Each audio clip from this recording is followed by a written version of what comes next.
দেখো তোমাদের মনে এখন একটা সবথেকে বড় প্রশ্ন, সেটা হচ্ছে রেলওয়ে গ্রুপ ডি এক্সাম কবে হবে। আমাকে অনেকে ফোন করো বা মেসেজ করো, তো আমি ভাবলাম যে একটা ভিডিওর মাধ্যমে, যেটা আমার ব্যক্তিগতভাবে মনে হয় সেটা একটা ভিডিওর মাধ্যমে তোমাদের কাছে একদম ফ্যাক্টের সাথে বলবো।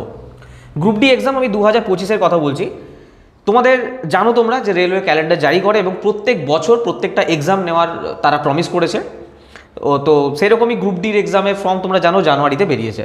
এবার অনেকে বলছে যে স্যার গ্রুপ ডি এক্সাম, ভালো করে বুঝবে ব্যাপারটা, আমি একদম ফ্যাক্টের সাথে তোমাদের সাথে একদম পুরো ডিটেলসে বলছি। গ্রুপ ডি এক্সাম অনেকে বলছে স্যার নেক্সট মান্থে হয়ে যাবে। এবার তোমরা আমাকে একটা কথা বলো, সামনে আমি যদি এসএসসির ক্যালেন্ডার তোমাদের সামনে নিয়ে আসি, এসএসসির ক্যালেন্ডার ভালো করে লক্ষ্য করো, আমি জুম করে তোমাদের দেখাচ্ছি। এসএসসির ক্যালেন্ডার আমি প্রথম যে 3টে পরীক্ষার কাছে এসেছি তার কথা বলছি না, যেটা স্টার্ট হচ্ছে আমাদের 24শে জুলাই থেকে। দেখো পুরো পরপর ডেট দেখো, 24শে July to 4th August, 6 August to 11ই আগস্ট, 12ই আগস্ট, 13ই আগস্ট টু 30শে August, 1 September to 6 September, 8 September to 18, 20 September to 24, 27 to 31 November to December 2025। শুধু এটাই নয়, এরপরে আরও এসএসসি পরীক্ষা আছে, যেগুলো তো আমি তোমাদের সামনে দেখতে পাচ্ছ, এখানে আর বলছি না, ফালতু এক্সট্রা সময় যাবে। দেখো তো এর মধ্যে তোমরা এটুকু জিনিস, একটা জিনিস তোমরা শিওর থাকো যে কখনো কেউ যদি ভেবে থাকো স্যার ওদিকে এক্সাম হচ্ছে আমাদের গ্রুপ ডি এক্সাম হয়ে যাবে, রেল এক্সাম নিয়ে নেবে, সেটা কিন্তু কখনোই নয়। এখনো পর্যন্ত এরকমটা হয়নি যে এসএসসি একদিকে এক্সাম নিচ্ছে আর রেলওয়ে তার সাথে কন্টিনিউ এক্সাম নিচ্ছে, এরকমটা হয়নি। কারণ এই দুটো পরীক্ষাই খুব বড় পরীক্ষা, আর এই দুটো পরীক্ষা যদি কোনো বড় কোম্পানি না কন্ট্যাক্ট করে কখনোই পসিবল নয়। সেটার ভেন্যু বলো, যে স্থানগুলোতে পরীক্ষা হয় সেই স্থানগুলোর কথা বলো, বা কোম্পানির কথা বলো, তারা ভেন্ডারের কথা বলো, কোনো বড় ভেন্ডার ছাড়া কিন্তু এই এক্সামগুলো নেওয়াটা পসিবল নয়। কারণ কেউ যদি ভেবে থাকো যে মাঝখানে স্যার যেটুকু গ্যাপ পাচ্ছে সেইটুকু টাইমের মধ্যে এক্সাম হয়ে যাবে, না। কম করে যে গ্রুপ ডির যে এক্সাম আছে, তোমরা জানো প্রায় 1 কোটি প্লাস ফর্ম ফিল আপ হয়েছে আর কি, তো কম করে হলো 40 to 45 ডেজ, কি 40 ডেজ তো বটেই, 40 to 45 ডেজ এক্সাম কিন্তু গ্রুপ ডি চলবে। তো তোমরা বলো এখানে 40 to 5, এবার এক্সাম শুরু হওয়ার পর এমনটা হবে না যে একটা এক্সাম হলো 3 মাস গ্যাপ দেবে তারপর আরেকটা এক্সাম নেবে, সেটা তো কখনোই পসিবল নয়। তো এসএসসির যা ক্যালেন্ডার আমি সামনে দেখতে পাচ্ছি, সেই অনুযায়ী 24শে জুলাই থেকে দেখো এক্সাম স্টার্ট হচ্ছে এখানে, 24শে জুলাই থেকে।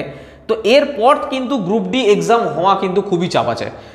এর মাঝে আবার কি হয়েছে না, এনটিপিসি গ্র্যাজুয়েট তো হয়ে গেছে, এনটিপিসি যেটা নন গ্র্যাজুয়েট আছে, তার আন্ডার গ্র্যাজুয়েট যেটা আছে, সেই আন্ডার গ্র্যাজুয়েটের কিন্তু এক্সাম বাকি আছে। যদি আমি এনটিপিসি আন্ডার গ্র্যাজুয়েটের কথা বলছি, যদি 24শে জুলাইয়ের আগে যদি এনটিপিসি আন্ডার গ্র্যাজুয়েটের এক্সাম না নিয়ে নেয়, সেটা কিন্তু খুবই চাপ হয়ে যাবে ওদের এনটিপিসি আন্ডার গ্র্যাজুয়েটের এক্সাম নেওয়া, কিন্তু সেটাও হতে পারে ডিলে হয়ে গিয়ে নভেম্বর ডিসেম্বর পর্যন্ত হতে পারে। ঠিক আছে, ভালো করে বুঝবে, কারণ এক্সাম যদি কোনো বড় ভেন্ডার এদিকে বিজি হয়ে যায়, কখনোই এইদিকে তো আর ফোকাস করতে পারবে না। আর রেলওয়ে দেখো, রেলওয়ে যদি এরকম করে থাকে কিছু না, যে চলো একটা তো ফর্ম আমরা বার করেছি, এবার অ্যাকচুয়াল রুলস কি হয়, রুলস এটা হয় যে তুমি যখন একটা ফর্মকে বার করছো, ভালো করে বুঝবে ব্যাপারটা, আমি তোমাদের এখানে বলছি। দেখো রুলস কি হয় না, তুমি যখন একটা ফর্মকে বের করছো, সেই ফর্মটা যতক্ষণ না এক্সাম ক্লিয়ার হচ্ছে, যতক্ষণ না তার রিক্রুটমেন্ট প্রসেস ক্লিয়ার হচ্ছে, ততক্ষণ পর্যন্ত তোমাদের নেক্সট ফর্ম বার করা উচিত নয়। কারণ কি, কারণ ধরো এখানে গ্রুপ ডি এক্সামে ধরো কেউ গ্রুপ ডি এক্সাম দিয়ে এলো, বা ধরো এনটিপিসি এক্সাম কেউ দিয়ে এসেছে, এনটিপিসি গ্র্যাজুয়েট এক্সাম আছে, গ্র্যাজুয়েশনের এক্সাম কেউ দিয়ে এসেছে। তো যেহেতু রেল বলেছে যে প্রত্যেক বছর আমরা ফর্ম বার করবো, ধরো এই বার আবার এনটিপিসি ফর্ম বার করে দিল, কিন্তু এদিকে যে প্রসেস আছে, যে কারা পাস করেছে তাদের নাম লিস্টেড করা বা রিক্রুটমেন্ট প্রসেস যদি কমপ্লিট না হয়, এই এনটিপিসি ফর্ম যখন আবার বেরোবে, তখন তো তারা তো আবার ফিল আপ করবে, কারণ তারা তো জানে না যে আমরা এক্সাম দিয়ে আমরা চান্স পাবো কি পাবো না, বা আমাদের চাকরি হবে কি হবে না। এই সমস্ত স্টুডেন্টগুলো কি করবে, আবার ফর্ম ফিল আপ করবে। আমি বলছি না সবাই করবে, অনেক স্টুডেন্ট জেনে যায় এক্সাম দেওয়ার পর যে আমি চান্স পাবো কি পাবো না, বা এক্সাম কেমন হয়েছে এটা জেনে যায় স্টুডেন্টরা, কিন্তু ম্যাক্সিমাম স্টুডেন্ট তো ফর্ম ফিল আপ করবে, কারণ কেউ তো হাই রিস্ক নেবে না। যদি তাদের এলিজিবিলিটি থাকে, যদি তাদের এজ থাকে, তারা তো আবার ফর্ম ফিল আপ করবে। ফলে কি হবে, এই যে এনটিপিসি যেখানে এই যে নতুনভাবে ফর্মটা বেরোলো, এই যে ছেলেগুলো একদম ফুল প্রিপারেশনের সাথে আছে, যারা এইখানে চাকরি পাবে, তারা তো আর এইখানে চাকরি করবে না। তখন কি হবে, সেই সিটগুলো ভ্যাকেন্ট থেকে যাবে, সেই সিটগুলো ভ্যাকেন্ট থাকা, তারা তো চাকরি পেয়ে, বুঝতে পারছো জিনিসটা, মানে যাদের সত্যি এই সিটটা দরকার, যাদের সত্যি এই চাকরিটা দরকার, দেখবো তারা সেই জায়গা থেকে পিছিয়ে পড়ছে, এই স্টুডেন্টরা সেখানে ঢুকে যাচ্ছে। আর এরা অলরেডি এখানে যদি সিলেক্টেড হয়ে যায়, তখন এই চাকরিটা, তখন সেই সিটটা ফালতু হয়ে গেল না। তো তো সেই জন্য একটা প্রসেস অলওয়েজ ইম্পর্টেন্ট কি তুমি পুরো একটা ফর্ম বার করো, তার এক্সাম কন্ট্যাক্ট করো, তার রিক্রুটমেন্ট প্রসেস করো। হ্যাঁ, দু একটা মানে থার্ড লিস্ট ফোর্থ লিস্ট বাকি রইলো, ঠিক আছে, পরে সেটা তুমি নাম ইয়ে করলে সেটা আলাদা ব্যাপার। কিন্তু যদি একটা এক্সাম সিম্পল কন্ডাক্ট করে দিলে তারপরে নতুন একটা ফর্ম বার করে দিলে সেক্ষেত্রে কিন্তু প্রচুর চাপ। তাহলে মানতে হবে রেলওয়ে পয়সা টাকার জন্য এইসব জিনিসগুলো করছে, আর কিছু না। না হলে আইটিআই এক তো রেলওয়ে গ্রুপ ডি আর railway group D exam ITI এবং যেটা মাধ্যমিক পাস, এই নিয়ে তো একটা কেস চলছে।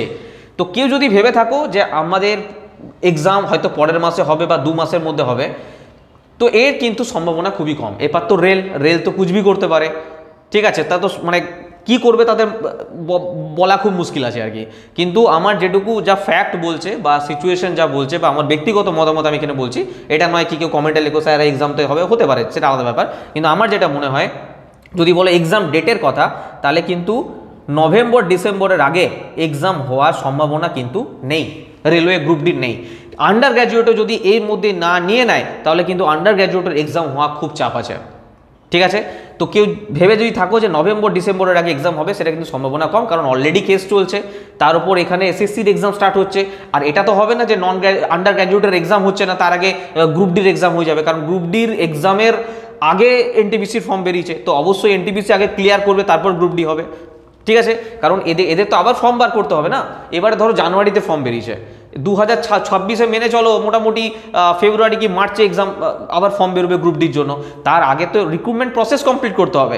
আর ওরা যদি ওটা করে কি আমাদের চলো আমাদের তো এক্সাম নিয়ে নিয়েছি, আমরা আবার ফর্ম বার করে দেবো, তো সেক্ষেত্রে জিনিসটা মানে পুরো পয়সার ব্যাপার হয়ে যাবে, যে আমাদের এক্সামে ফর্ম বার করলে আমাদের কাছে পয়সা আসছে, তো নো প্রবলেম, আমরা আবার বার করবো, সেটা কিন্তু খুব খারাপ হবে, ঠিক আছে। তো এই হচ্ছে ফ্যাক্ট। আমি যেগুলো আমার মনে হলো আমি তোমাদের সেগুলো বললাম, যে গ্রুপ ডি এক্সাম সম্ভাবনা যেটা মনে হচ্ছে, যেটা নভেম্বর টু ডিসেম্বর এই টাইম করে এক্সাম হতে পারে, এমনকি পরের বছর পর্যন্ত এক্সাম যেতে পারে, ঠিক আছে। এবার বললাম বাকি রেলওয়ে কীরকম নোটিশ বার করছে, অফিসিয়াল নোটিশ যেরকম আসবে আমরা সেরকম বুঝতে পারবো বা তোমাদের আমরা জানাবো, ঠিক আছে। তো যারা মনে করছিলে স্যার প্রিপারেশন নেওয়ার মতো আমাদের কাছে আর সময় নেই, আর তো 1 মাস পর পরীক্ষা হয়ে যাবে, 2 মাস পর, না, কম করে হলেও তোমাদের হাতে এখনও 5 মাস সময় আছে। তো তোমাদের জন্য অনলাইন একটা ব্যাচ লঞ্চ করা হয়েছে গ্রুপ ডি। দেখো প্রিপারেশন তো নিতেই হবে। কেউ যদি ভেবে থাকো স্যার আমাদের এতদিন পর এক্সাম হবে, ডিমোটিভেট হয়ে গেলাম, আমাদের মোটিভেশন পাচ্ছি না, সেক্ষেত্রে কিছু করার নেই, কারণ এক্সাম তো হবেই, নতুন ফর্ম আবার বেরোবে, যারা চাকরি পাওয়ার তারা পাবে। তো তুমি যদি এইসবের চক্করে প্রিপারেশন না নাও, সেক্ষেত্রে তোমার লস হবে, আর কিছু না। ডিমোটিভেট হয়ে কোনো লাভ নেই, মোটিভেশনের সাথে পড়াশোনা কন্টিনিউ চালিয়ে যাও। এক্সাম হবে, রেলওয়ে আবার ফর্ম বেরোবে, প্রত্যেকটা ফর্ম প্রতি বছর বেরোবে, এবং এক্সাম ঠিকঠাক সময়ে কন্ডাক্ট হবে। তো রেলওয়ের জন্য একটা গ্রুপ ডির ব্যাচ লঞ্চ করে, আমাদের একটা কম্বাইন্ড ব্যাচ আছে যেটা রেলওয়ের অল ওভার এক্সামের জন্য, সেটা আলাদা ব্যাপার। আমি স্পেশালি গ্রুপ ডির ব্যাচের কথা বলছি। লাইভ প্লাস রেকর্ডেড ভিডিও পাবে, ঠিক আছে। সপ্তাহে 5 দিন ক্লাস হবে, 1499 টাকা ব্যাচের প্রাইস আছে। ব্যাচের প্রাইস আছে 1999, কিন্তু যখনই তোমরা JT11 এই JT11 কোডটা ইউজ করবে 500 টাকা ডিসকাউন্ট পেয়ে যাবে। 1999 সরি, এই প্রাইসটা তখন হয়ে যাবে 1499, 1499 টাকায় কোর্সটা পেয়ে যাবে। এর বাইরে তোমাদের কিচ্ছু করতে হবে না। আবারও বলছি, যতক্ষণ না ডিটেলসে পড়ছো, রেলে কিন্তু হালুয়া কোশ্চেন আসে না যে আমি প্রিভিয়াস ইয়ার পড়ে যাবো চাকরি পেয়ে যাবো, কখনোই পসিবল নয়। এনসিইআরটি না পড়ছো, প্রিভিয়াস ইয়ার কোশ্চেন ডিটেলসে না করছো এবং তার ইলাবোরেট আলোচনা না করছো, ততক্ষণ পর্যন্ত কোনো মক টেস্ট দেবে না, কোনো পরীক্ষার জন্য তোমরা প্রিপেয়ার নয়। এই সমস্ত কিছু তোমাদের এখানে করানো হবে। এর বাইরে বিন্দুমাত্র কোথাও কোনো বই, কোনো কোর্সের প্রয়োজন হবে না তোমাদের। এই ব্যাচটা সেভাবেই অ্যারেঞ্জ করা হয়েছে, সেভাবেই সাজানো হয়েছে, ঠিক আছে। আর আমাদের একটা অফলাইন ব্যাচ স্টার্ট হচ্ছে, যেটা হচ্ছে 4 জুলাই থেকে। 4 জুলাই থেকে অফলাইন ব্যাচ। আমাদের জায়গাটা হচ্ছে বর্ধমান, পূর্ব বর্ধমান, বর্ধমান স্টেশন তোমরা বোঝো, বা লোকাল যারা আছে তারা বুঝতে পারবে। বিবেকানন্দ কলেজ মোড়, পূর্ব বর্ধমান, আলমগঞ্জ রোড, সৌদামিনী মিষ্টান্ন ভান্ডারের সামনে, এটা ল্যান্ডমার্ক। আর যারা জানো না তারা এই যে নাম্বারটা দেখতে পাচ্ছ, এই নাম্বারে তোমরা কল করবে ডিটেলস জানার জন্য।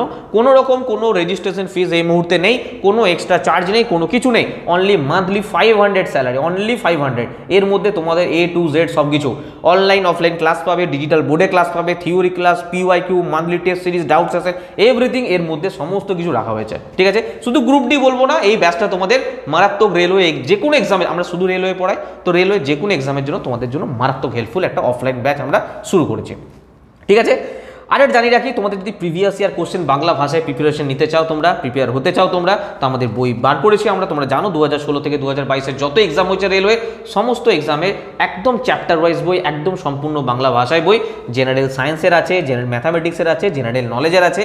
তো তো রিজনিংয়ের কোনো বই নেই, জিজ্ঞাসা করবে না, প্রাইসগুলো নিচে লেখা আছে। এই 3টে বই মিলে প্রায় 17,000 প্লাস কোশ্চেন আছে। যদি এই কোশ্চেনগুলো প্র্যাকটিস করতে পারো তোমাদের এক্সট্রিম লেভেলের প্রিপারেশন, হাই লেভেলের প্রিপারেশন হবে।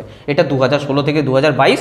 আর যদি কেউ শুধুমাত্র গ্রুপ ডি বা এনটিপিসির কোশ্চেন চাও তাহলে এই বইগুলো নিতে পারো, এই বইগুলো অ্যাভেলেবেল। সায়েন্সের বই অ্যাভেলেবেল নেই, আর সায়েন্সের বই আর অ্যাভেলেবেল নেই, পুরোটা সোল্ড আউট হয়ে গেছে, পাবে না, ঠিক আছে।